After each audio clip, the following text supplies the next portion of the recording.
પોરબંદરમાં online booking ન થતા બાટલાની અછત સર્જાય છે, ત્યારે આજે કોંગ્રેસ દ્વારા મોંઘવારી અને બાટલા મુદ્દે ધરણા પ્રદર્શનનો કાર્યક્રમ યોજાયો હતો। આ કાર્યક્રમ દરમિયાન પોલીસે વિરોધ પ્રદર્શન કરી રહેલા કેટલાક આગેવાનોની અટકાયત પણ કરી હતી।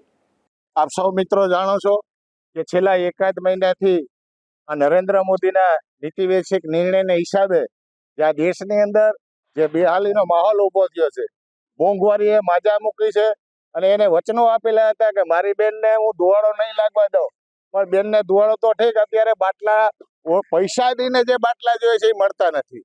આજે ઓનલાઈનનો 24-25 દિવસનો એને ગાળો રાખ્યો છે। ઓનલાઈન માણસો કરે છે, ઓનલાઈન થતી નથી, પૈસા દેવા છતાં બાટલો મળતો નથી। એટલે મોંઘવારીના વિરોધમાં અમારું આજનું આ પ્રદર્શન હતું અને આમ જનતાને અમે કહેવા માંગીએ છીએ કે ભાઈ જાગો તમે।